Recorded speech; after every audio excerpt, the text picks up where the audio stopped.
Assalamu alaikum, I'm Hassan. Assalamu alaikum, I'm Ziad.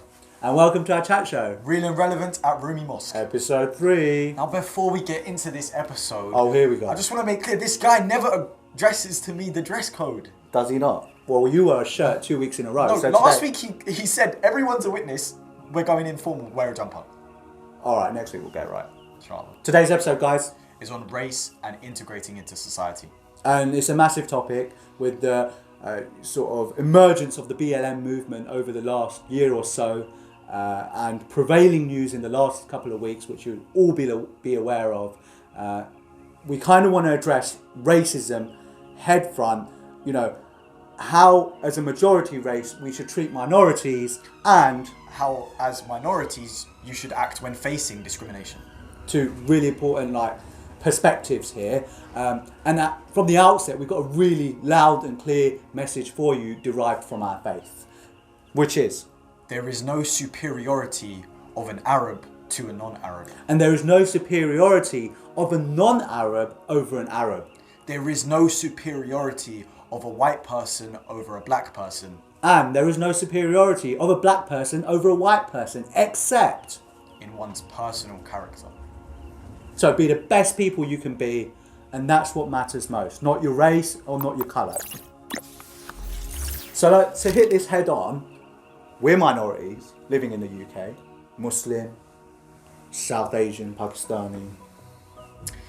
Yeah, what are our kind of personal experiences to maybe have we been racially abused or, I remember when I was young, I was the only Asian Pakistani kid in my class, and I think it's natural and inherent for a majority white community to think, this kid's slightly different to us, and it's natural their curiosity, their sort of finding a person to single out. It's almost natural, and we have to respond to that in a way that's enlightened and not take advantage of being victimised. Yeah, exactly. You hear this phrase "playing the race card." It's a toxic phrase. We don't want to act in ways that people can accuse people of this. Yeah, and I think the most important thing for us is to be strong and confident in ourselves and to be proud of our heritage, our background, our race, our religion, and all these facets. You've also got some experiences that you've had. Yeah, I think growing up playing a lot of sport in England, sometimes sports can bring out negative traits of people. They get quite competitive, and Asian boy playing football, there were certain things that were said, but you do have to take it with a pinch of salt. You are playing a game. And also my mother wears a headscarf, and she tells stories of how differently she's treated now that she wears a headscarf as opposed to when she didn't used to wear one. That's really interesting, how people's perceptions of you and treatment of you can change based on your dress or the way you look. Yeah, and in simple places like Morrison's or Sainsbury's and Tesco, the supermarkets, you face different treatment from cashiers and just general looks. Yeah, no, that's really interesting. And what you said about sport, you faced it on a very possibly a schooling level, but it's even prevalent in the Premier League, for example. Isn't it? It's crazy that the issues are escalated. And that's a good point, actually. Schools, there's a lot of inappropriate jokes that people make. How should we react to them? What should our attitudes be? Should we just get angry and react like that, or softly explain? So that's part of our episode today, and we'll be challenging Adam Hodja on that and getting some perspectives, fresh perspectives from some youngsters. From Project Zero, this anti-knife crime organisation that works with ethnic minorities especially. Stay tuned for that. Also, something that's always fascinated us as Muslims is the story of Bilal, him being a leader amongst the Muslims, a freed black slave who then became the mu'adhin, which is someone who gives the azan. This is someone that gives a call to prayer. That's for non-Muslims watching this. That's a very powerful role. Statement. Yeah, what we regard the call to prayer as is we regard prayer as success, and the symbolism of having a freed black slave as the person calling people to success. It's almost as if he's attained it already. Assalamu alaikum, everyone. So we have Naya with me. She works with an organisation called Project Zero. And they specialise in sort of anti-knife crime and kind of helping young people, especially within the BAME community. And now on sort of a more personal level, as someone part of an ethnic minority, what have you sort of felt growing up in London? What's your personal experiences of discrimination? Well, my personal experience, I personally went to a very affluent white school, and so just in that environment by itself, I was often the only black girl or the only black person in a class or in a form class or anything like that. So it made things quite difficult in the sense of people expected you to act a certain way or be a certain way or do certain things. Like, for example, especially the topic of hair is very quite big, especially as a female. If I come in with a different hairstyle, often I get my hair done quite often, so it's like I come in with a different hairstyle, people are always asking, is that your real hair? They want to touch it. If you get a new colour, did you dye it? Like, I bought them different colours. And so when they ask, when they ask these sort of questions like, can I touch it, whatever, it seems harmless, but how does it sort of make you feel? I know from their perspective it's a harmless question, can I touch your hair, because they're not used to seeing it. For me, it kind of objectifies me, makes me feel like I'm like a doll or a toy or like some museum object. Crazy. I mean, did you feel that you have to sort of adapt to how you were around them? Like, you can be yourself at school? Quite often you do have to adapt, because sometimes you can come across as too aggressive in being your natural self, or if you're quite... What do you mean by that? Go into a bit more detail. If I take an example, I'm into debates, I like sociology, psychology, and a lot of times it's a lot of debates about who's right, who's wrong, and what argument can work. In that type of environment, when you're even just simply expressing yourself, it can sometimes come across very aggressive. And so, like, if you disagree with someone and you say it in a certain way, it's like, oh, no, relax, you're being too aggressive. But someone else with a different colour from me can say the exact same thing in the exact same tone. It doesn't come across the same way. And it's not seen as being aggressive, it's seen as being argumentative or... Yeah, and sometimes that's not even intentional, it's just perceptions of it could even just be the passion that you have across from the topic that you're talking about, but it comes across as aggression as opposed to passion. And do you think there's elements of like subconsciously people can discriminate and that they actually don't intend to? So like in that situation, maybe a teacher might consider you more aggressive, not on purpose, but just because of kind of how things are? Yeah, I do feel like a lot of the times you're put in a box. So if one black girl acts a certain way, all the black girls act that way. So in our school, I was part of the loud black girls. And that's how everybody described us. Even though there was only one black girl group, we was automatically the loud black girls because of the fact that we was black. Yeah, I've often found that as well as a Muslim. It's like we're ambassadors for the whole group of us. If we do one thing a certain way, it's like our whole group is then associated with that one thing. And I think that's something that people who aren't a minority aren't really aware of. They could act whatever way you want. You're not going to blame the whole majority. But if you're a minority and you do something wrong... Minorities are groups and others are individuals. Yeah, because I think like there's good and bad people of every race, every colour. So it's sad when it gets associated with the colour itself. These issues are major, very little issues, but only people of an ethnic background would experience that. Sometimes at airports, maybe Muslims or people with, heavy beards on trains as well. These sorts of things, you get singled out on. So how do you how does it make you feel, or do you not really care? Are you desensitized to it? When I was younger, I was a bit annoyed, why, there's a whole group here, so what made you pick me out of the whole group to come through the middle if you're going to do that, you have to do it for everyone. I can't just single out certain people because of the way they look or whatever. And so if I was to put let's say the majority of the population was just sitting with us now, and you had to explain to them your experiences growing up as a young black person in the UK, what would you sort of say? How do you say it's been? It's been a rough journey, I would say, because I feel like particularly in England, racism has always been there, but they're just smarter about it. So even when I think back in school now, it's like certain things that you would pick up enough, you would realize now, they were actually indirect forms of racism. It's more disguised. More disguised. It's not as apparent. Yeah, so I would just say... have you got any examples of that? So that you can think of off the top of your head, what sort of, a disguised way of maybe discriminating, within a school or any institution?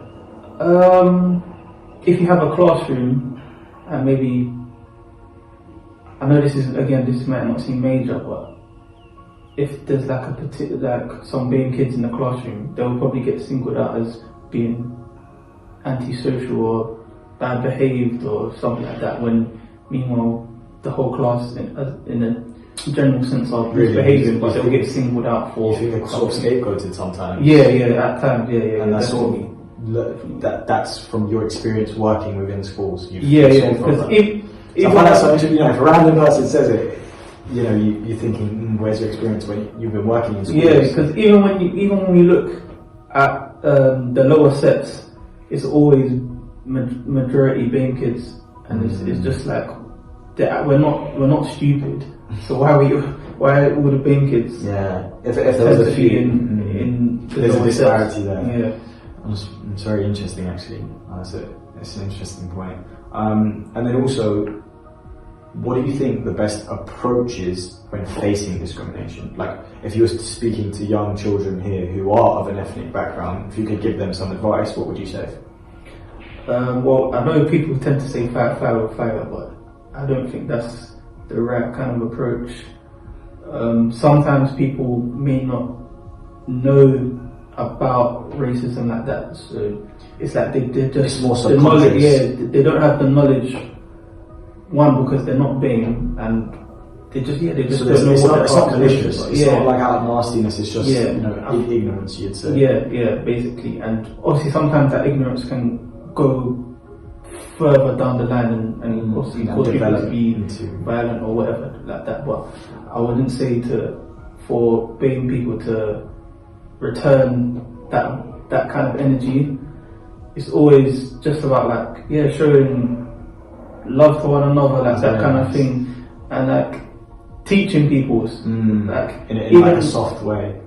I was watching an interview with some black police, 2 black police officers, and then they would get stick from the BAME community, like, why are you a black police officer? But meanwhile, they're like, what do you want the police force to look like? Do you want it to remain exactly? You know what I mean? Yeah. So it's just like, we just need to put our foot in the doors in certain places and be like, it's okay to be this, and just teach people within those organizations that, look, how you're dealing with BAME people, you can do it like this, and that. Yeah, exactly. I think coming in from more peaceful, tranquil, leads to more harmony. So thank you very much no problem. Your insights, and hopefully see you soon. Well, we're joined now by our best dressed member of the team, Adam Hoja, as we are every week. And Adam Hoja, let's get straight into it. What does Islam say about race? We know it's categoric. There's no superiority of one race over another. But what does Islam say about race and integration? In your very words? Good question. Racism is entirely what Islam stood up against, of course. In Surah Hujurat, Allah subhanahu wa ta'ala says, Ya ayyuhan nas, inna khalaqnakum min dhakarin wa untha, وجعلناكم شعوبا وقبائل لتعارفوا إن أكرمكم عند الله أتقاكم. O mankind, we have created you from a male and female and made you in nations and tribes for you to get to know one another. And in this, there is obvious signs, there is obvious ayat for those who reflect. In that sense, the reason for us to be created in different colors, in different languages, in different cultures, from different corner of the world, Allah created us in that position for a reason, for us to get to know one another. That's so beautiful. Dialogue. It's part of our challenge in life, isn't it? To remove all our prejudice, to remove all our preconceptions, and to accept those who are different. And it's actually more than accept. It's learn from. It's actually it's beneficial. I find that very powerful. And look, in the news this week, we had some comment on the royal family and how they treated a minority member, etc., etc. have we got any examples that you can give us about how we, you know, as a majority, say we were the majority, and how we should treat minorities who are different from us? First of all, Islam is, you know, started to be revelated, or Islam came into a society where a unimaginably slavery was prevalent. It was very, you know, common, and Islam came into that society to stop it, but gradually.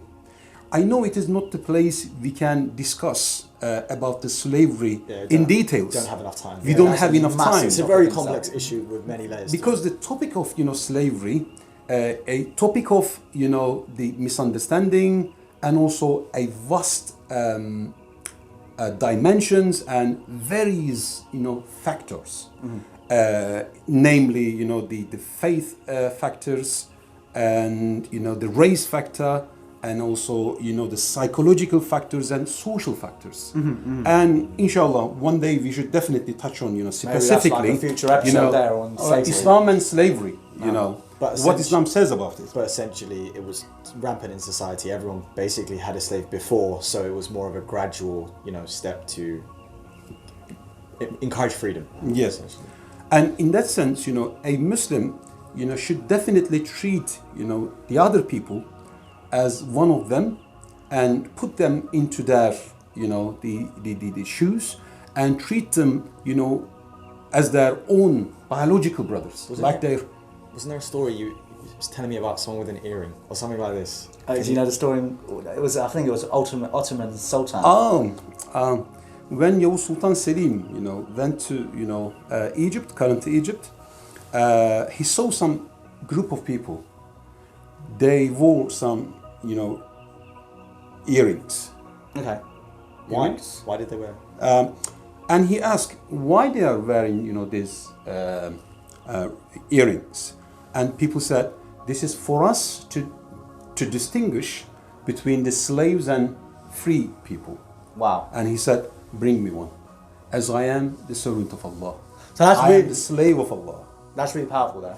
Because you've got a leader, a king in himself, who Sultan. sees, a tribe of people. Amongst them, there's, you know, people wearing earrings who are marked as slaves or servants, and he wants to be recognised as one of them, as a form of almost honouring them and recognising his status as a respecting slave. them Wow. to the same level as him. You know, he's a king, and wow, That's amazing. And that's very direct sort of way that we should embrace exactly. those who are. But these are the examples we should be like as Muslims. Ziad, you had a question in mind, didn't you? Yes. So, how should we face discrimination? What should our attitudes be when people, you know, racially discriminate against us? How should we react? Islam is advising us to be open-minded, to be friendly, smiley Muslims in the society. If you try to exclude yourself from the community because of some reasons you dislike, because of some oppressions or discriminations, if you close your door to the community, then they will be lacking of the opportunity to understand you, who you are, and they will definitely listen about you from someone else. Yeah. We have a reality, like in UK and rest of the UK or outside of UK, media-generated perceptions against Muslims, like a part of problem, not as a part of solution. But we are, as Muslims, we are peacemakers. Peace is default situation. Is always we need to, like and choose, and we should endeavor. We should always contribute for the peace. That's why when you close your door, people will be lacking of the opportunity to get to know you. You had a really cool story about one of your friends in France. Was it someone he knew of back when you used to live in France? Yeah, definitely. Before I came to UK, I used to live in France, and I heard a story from the community about a person who did his PhD in Sorbonne, one of the top university of France. They're equivalent to Oxford or Cambridge, right? Yeah, and he moved in a apartment block, and he started to say hello, how are you? Good morning. Oh, of course, bonjour. Yeah, the French you know. and then some of them who felt some nearness or closeness to the person, our brother, they said, look, be careful about the person who is working for Le Pen party. So the Le Pen party right. is a far-right party right, yep. in France, known for Islamophobia, known for racism and Yep. anti-integration. Muslims must be out. They should be kicked off out of the Yes. country and so on. And then they said, look, be careful about it. So he lived in the same apartment block. Yes, scary. the same. Yeah. Oh. And he was a bit scared or what will happen because it Curious. is quite unpredictable. And one day he heard from another person, that person from the Le Politician. Pen party, So the from politician. he was just a member, I think. yes, member, just a party member. Party member. He's not top Okay, figure of the party, but he was supporting obviously the Le Pen party and his views and opinions, and he was obviously against the minorities. And after a while, our brother heard that member of Le Pen party lost his job. He said, this is the time. He wanted to take this as an opportunity and went to his door and knocked at the door. And the door opened. He said, why you are here? Thinking that this guy is Very like unfriendly, different, very ethnic, unwelcoming. yeah. And he said, I heard from someone else that you lost your job. To my understanding, we are here to support one another. I'm here to ask you if anything I can do for you.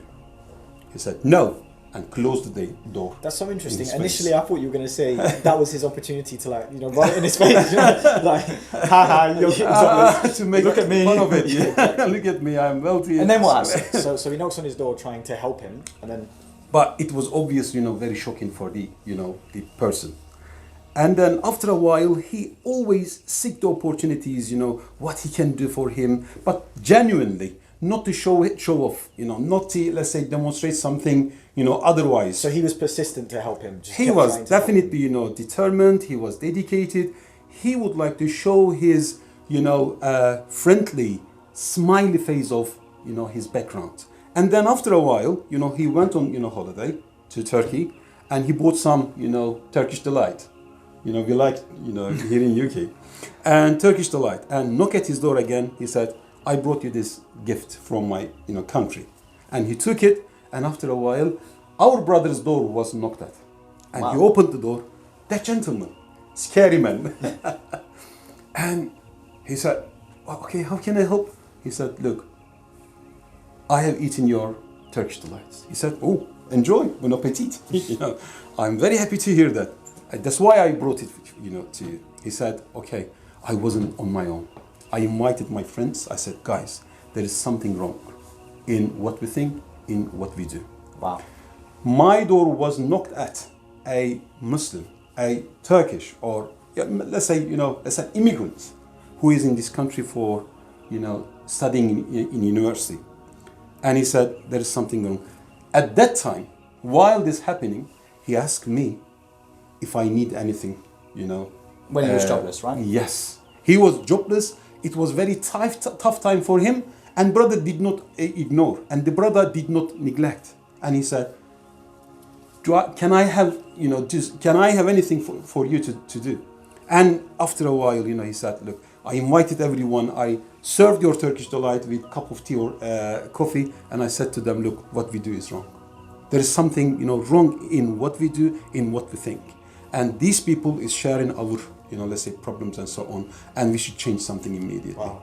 And I gave up. That's really, really powerful. So even his friends who he had who were part of didn't help him as ideology. much as a Muslim immigrant who he hated. I think we should focus on positivities. That's really important. The negativities, what we hear from media, imagine only one good news about Muslims out of 17, being published in UK. And I'm media. sure it's similar about, about black people in coverage in the media. It's probably very similar about how the media portrays minorities. And it's up to us to take a stand and be as positive, contributing members to society. Because there is no reason for us to be, let's say, being away from the community. We should be leaders in our community. Definitely. And proud of who we are. We should be active and involving, engaging with community, and it will be good opportunity for them to know directly about you. Yeah. Not from media. Perfect. Well, thanks for your input today, Ivan Hodja. So there were some great insights through that episode about how we should behave, how we should react to certain situations, how people in a position of power should react to minority communities. I mean, that story's mad. Yeah. There you go. And you know what? Like, people's experiences, like, they're really shocking. And I feel the only way we can change as a collective society is if we hear people, listen to them and address their feelings. Exactly. We need to kind of change. Everyone needs to change, their outlooks and try and be. It's weird because it's such a big topic, and I feel that we've tried to address it the best we can in terms of how we should be from a position of power towards minorities, and how we should be from reacting to situations. And there's a great lesson in it for us to be persistent, positive, and try to break these barriers down the best we can. Smiling in the face of anger. There you go. And people's insights are really powerful as well, aren't they? When people express themselves in their stories that we've heard, it enables us to understand each other better, whether they're black or white. Some of our prejudices about others are inbuilt, they're ingrained, and we have to challenge the worst part of ourselves. It's intrinsic, and sometimes, it's not in a malicious way, it's not out of malice or nastiness. It's out of lack of understanding. Exactly, and we need to understand that as well, being the minority, that sometimes people don't mean to be offensive. You know? And that's why, it's better to kind of have a more peaceful approach, I think. And that's the essence of our message today. Thank you for watching, and we'll see you next week. It's always taking my thunder, man. I was meant to finish.